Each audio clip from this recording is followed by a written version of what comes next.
노래를 부르고 마음으로 생각으로 지식으로 알고 있지만 실제로 우리 마음은 이 세상 살아갈 때 여러 가지 문제로 어두워지기가 참 쉽습니다.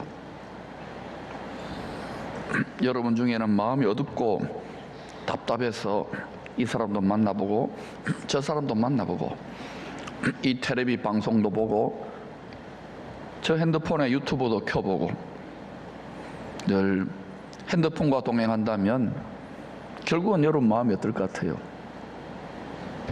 더 혼란스러울 것이고 더 공허할 것이고 또 결국은 어두워지는 거예요.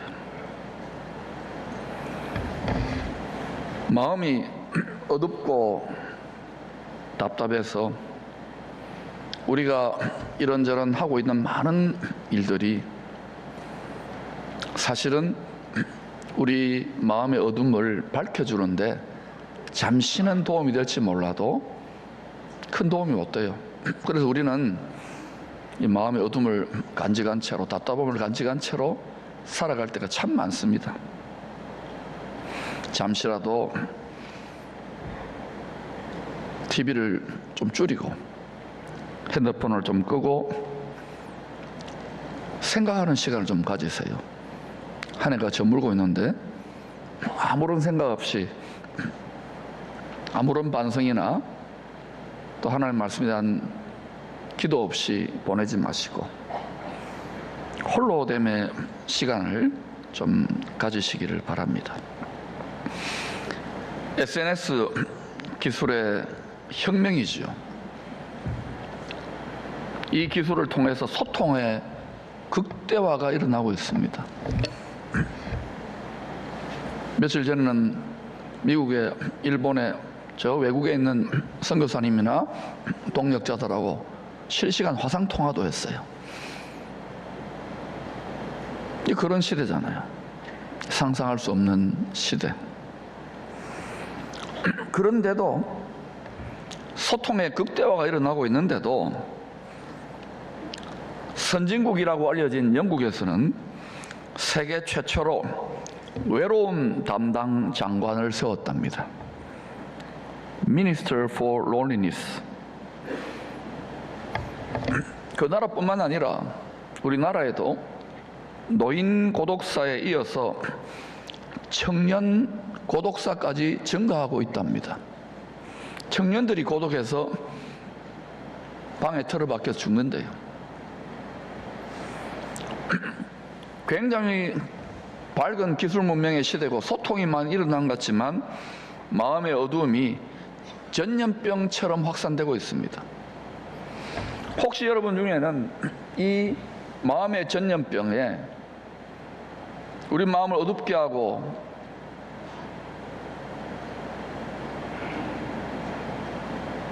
답답하게 만드는 이 전염병에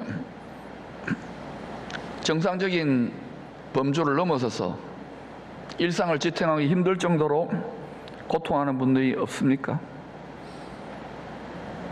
오죽하면 외로움 담당 장관까지 세웠을까요? 몸이 건강해도 마음과 생각이 너무 어둡고 방황하고 공허하고 헤매는 자들이 너무 많아요. 주 예수와 동행하면 그 어디나 하늘나라라고 우리는 찬양하는데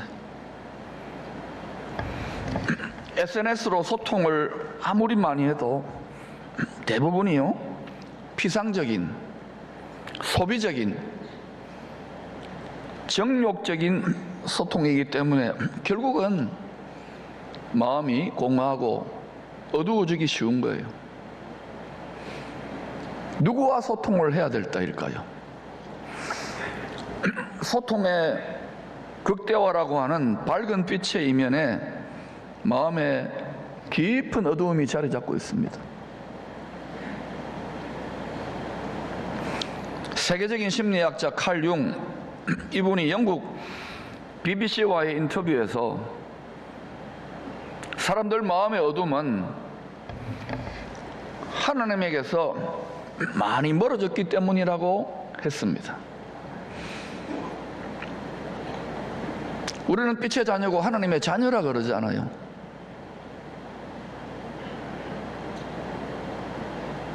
그리스도의 신부라고 그러는데 빛이신 그분과 얼마나 친한지요. 세상이 캄캄하고 어둡다고 절망할 것 없어요. 요즘 나라가 혼란스럽고 뭐 이러니까 세상도 좀 이전과는 다르니까 이렇게 저렇게 갈 바를 모르고 울분을 터뜨리고 거친 말을 하고 절망하고 탄식하고 하는 분들을 SNS나 또 그런 분들을 가끔 만나요. 탄식하거나 너무 절망하지 마세요. 때가 차면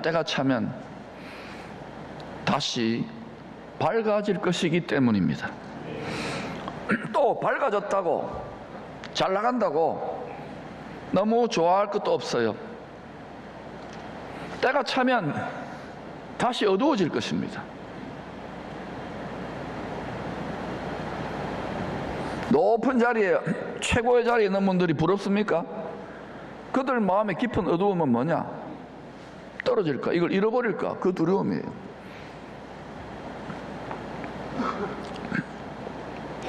빛도 어둠도 하나님은 다 사용하세요.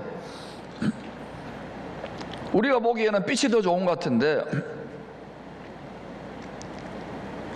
하나님 별로 안 좋아하시는 어둠까지도 다 사용해서 한명하여 선을 이루십니다. 결국에는 하나님 말씀, 하나님 뜻이 이루어져요. 그래서 멀리 보셔야 돼요. 안 그러면 배멀미합니다. 멀리. 하나님은 영원과 무한의 시간 속에 조금도 흔들리지 않고 하나님 말씀을 십자가에 나타난 불타는 사랑으로 이루어가고 계셔요.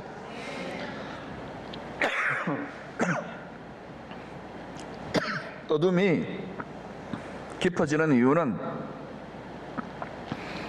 빛과 어둠을 분리해서 참된 빛을, 구원의 참된 빛을 나타내시기 위함이에요. 저와 여러분이 인생의 어떤 계기에 예수님을 믿게 되거나 다시 예수님을 깊이 만나게 되는 체험들은 전부 다 어둠 속에서 일어난 일입니다. 안 그렇습니까? 어둠을 쓰시잖아요.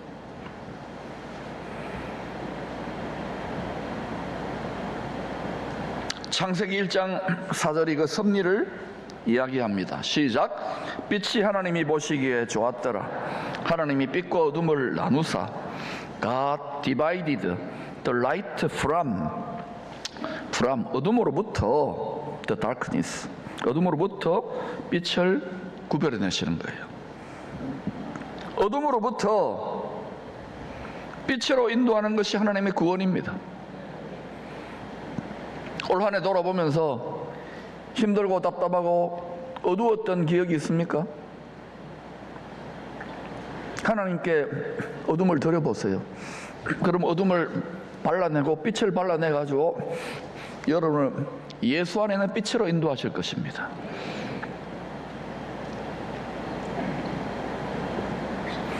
하나님의 구원의 원리를 빛과 어둠이 교차하는 이 세상에 하루를 통하여 계시해 주는 거예요.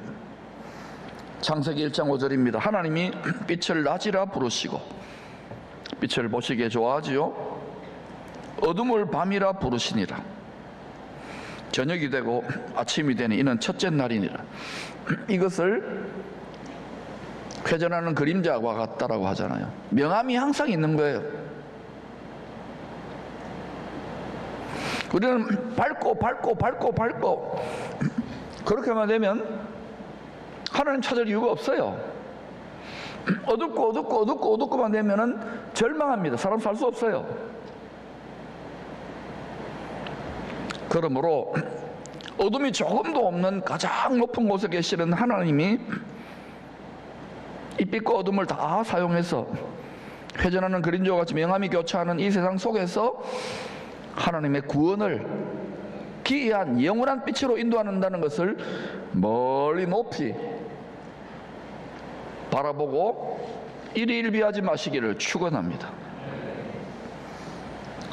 어둠이 깊어갈 때 믿음으로 구원의 빛을 바라보는 사람이 믿음의 사람입니다.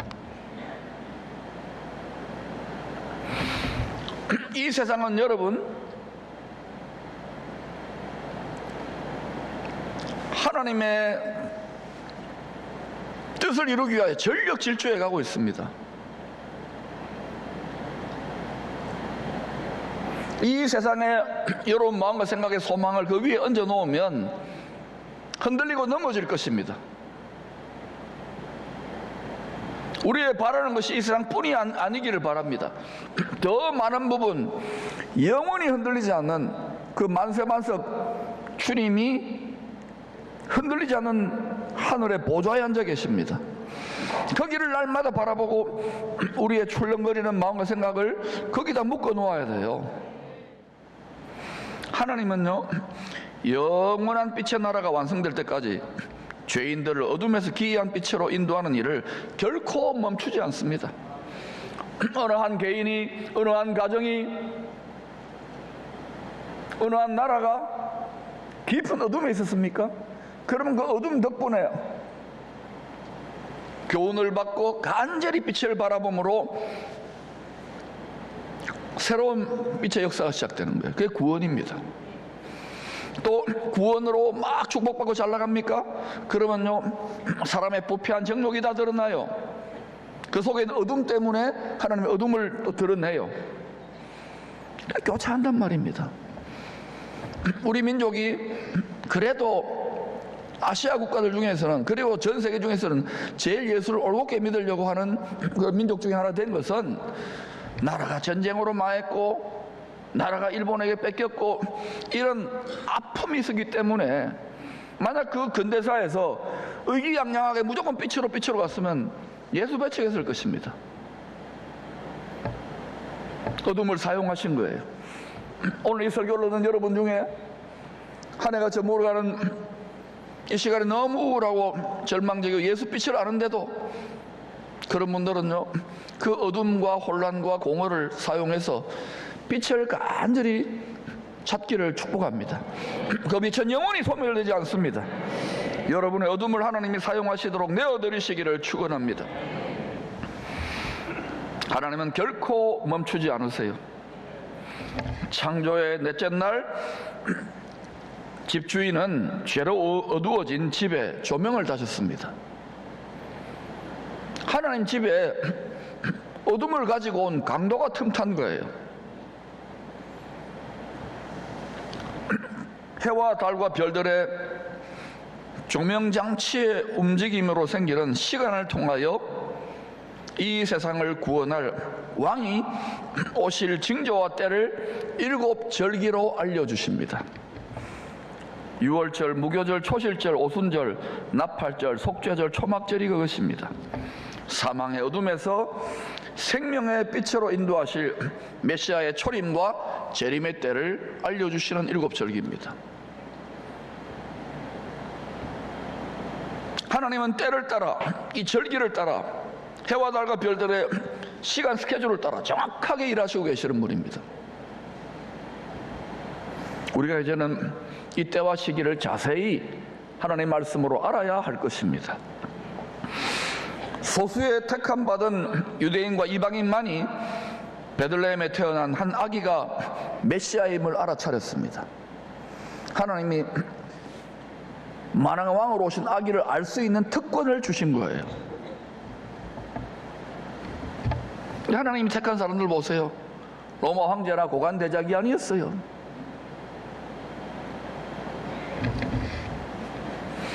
이사야는 성탄이 있기 약 700년 전에 처녀의 몸에서 세상을 구원할, 이 세상은요 분명히 하나님 말씀하신 죄로 인하여 심판합니다.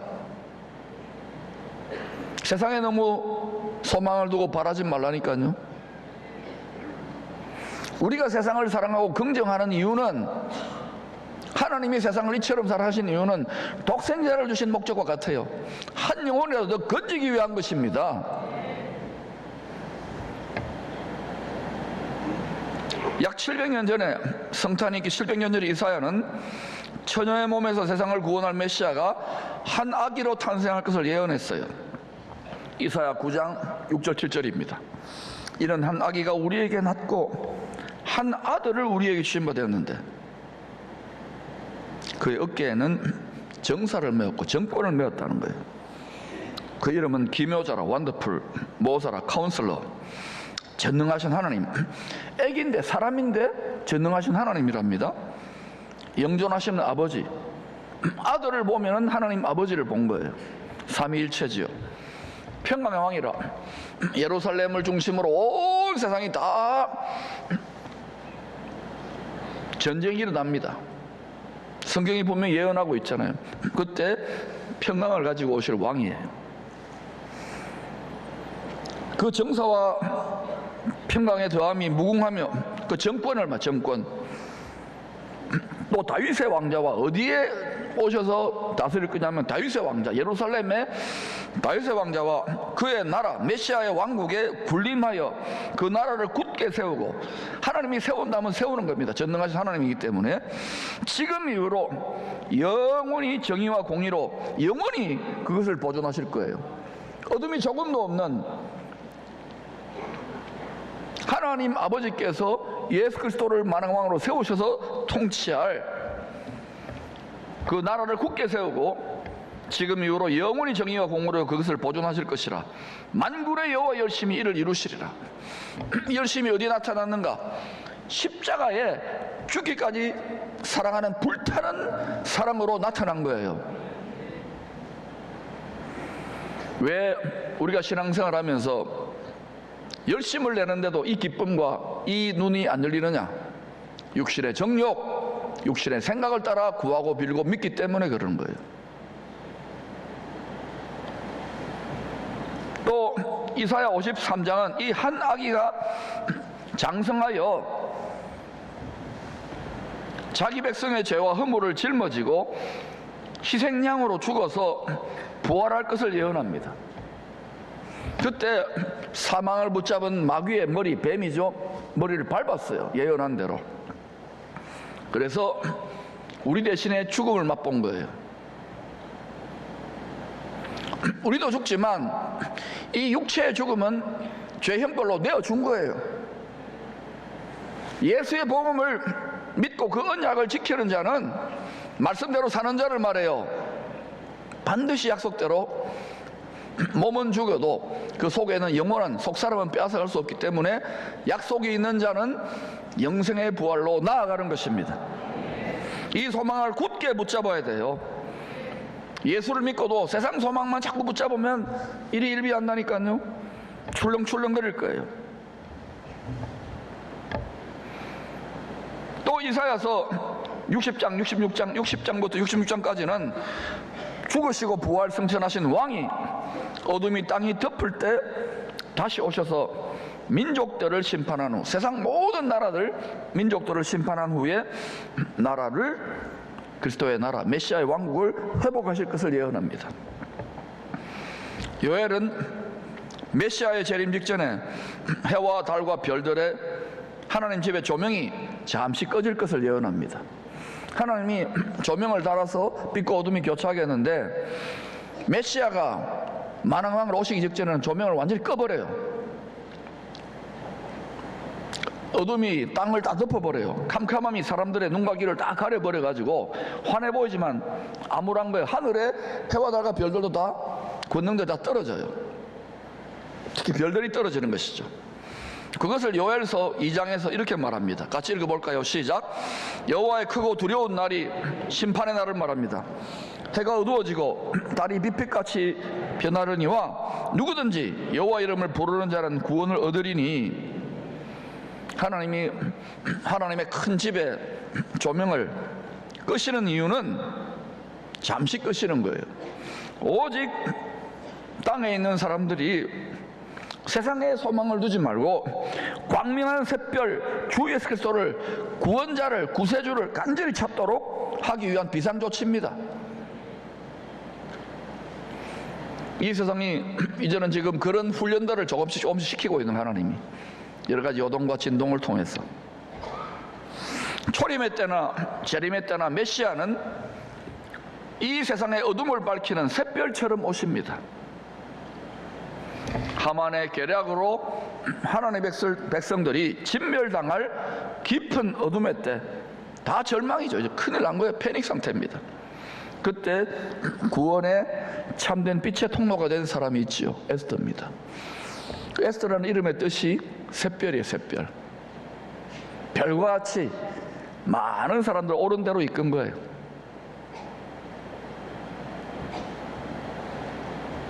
모두가 무별의 영광에 동참하는 게 아니랍니다.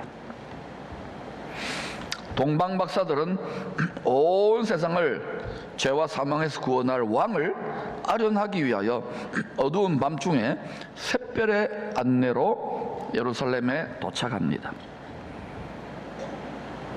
여러분, 세상이 평안하고 안전할 때는 예수 별로 찾지 않아요.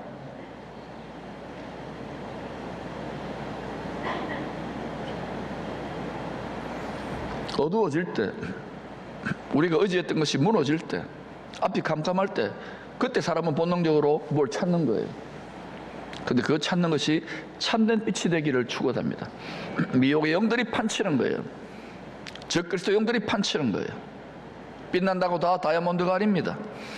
영원한 하나님으로 오신 참빛을, 영생의 빛을 붙드시기를 축원합니다. 박사들은 메시아의 샛별이 머문 집에 들어가 아기께 엎드려 절하며 선물을 드립니다. 왕으로 인정하며 황금을 드려요. 왕께 드리는 조공 또는 선물입니다. 경배라는 것은 왕으로 우리를 구원하는 전능하신 분으로 항복하며 엎드려 무릎 꿇고 절하면서 경배드리는 거예요. 그게 예배입니다. 마치 눈앞에 계신다고 생각하시는 거예요. 두 번째, 유향은 대제사장께 드리는 향기로운 예물입니다. 모략은 죄인들을 구원하기 위하여 희생제물이 되실, 죽음을 맛보실 복음의 선지자께 드리는 예물이에요. 그래서 왕, 제사장, 선지자인 거예요. 사망의 그늘진 땅에 구세주께서 구원의 참빛으로 탄생하신 것을 기뻐하며 경배하는 성탄주일입니다. 이 구원의 참빛이 여러분 마음에, 이 빛이 비쳐야 돼요. 이 빛을 누가 가로막고 있을까요? 다시 묻습니다. 이 구원의 참빛을 우리에게 비치고 있는데 누가 가로막고 있을까요? 다시 묻습니다. 각 사람에게 와서 세상에 비치는 참된 빛, 생명의 빛이 있는데 이 빛을 누가 가로막고 있을까요? 저 사람이요? 여러분 자신입니다. 간절한 마음으로 빛을 찾으시기를 바랍니다. 여러분 마음속에 어둠까지도 합력하시는 주님께, 주님을 신뢰하세요. 전능하신 분입니다. 기묘하신 분입니다. 완더풀하신 분입니다. 동방 박사들은 어두운 밤에 변함없이 한결같이 떠오르는 샛별을 통하여 메시아께로 인도를 받았습니다. 지금도 그 샛별은 존재하고 있습니다. 박사들은 홀로 길고 긴 믿음의 순례길을 떠났던 것이 아닙니다. 세 사람이 끊을 수 없는 세겹줄처럼 친구 되어 함께 샛별의 인도를 받으며 좁은 길을 걸어갔어요. 세겹줄처럼 믿음으로 묶여진 친구들과 함께 빛으로 오신 주님의 말씀을 바라볼 때에 어두운 우리 마음에 샛별이 떠올라 재림의 메시아께 인도해 갈 것입니다. 베드로후서 1장 19절을 같이 읽어볼까요? 시작. 또 우리에게는 더 확실한 예언이 있어 어두운 데를 비추는 등불 같으니 날이 새어 샛별이 너희 마음에 떠오르기까지 너희가 이것을 주의하는 것이 옳으니라. 하늘의 별, 이런 의미의 별도 있겠지만 우리는 말씀의 샛별을 통하여 다시 오실 주께로 인도함을 받아가야 됩니다. 어두운 마음에 말씀의 샛별이 떠올라 말씀을 깨닫는 거예요. 그래서 많은 사람들을 빛으로 인도하는 이 시대에 동방 박사들이 만왕과 왕 예수 그리스도를 참되게 경배하는 경배자들이 다 되시기를 축원합니다.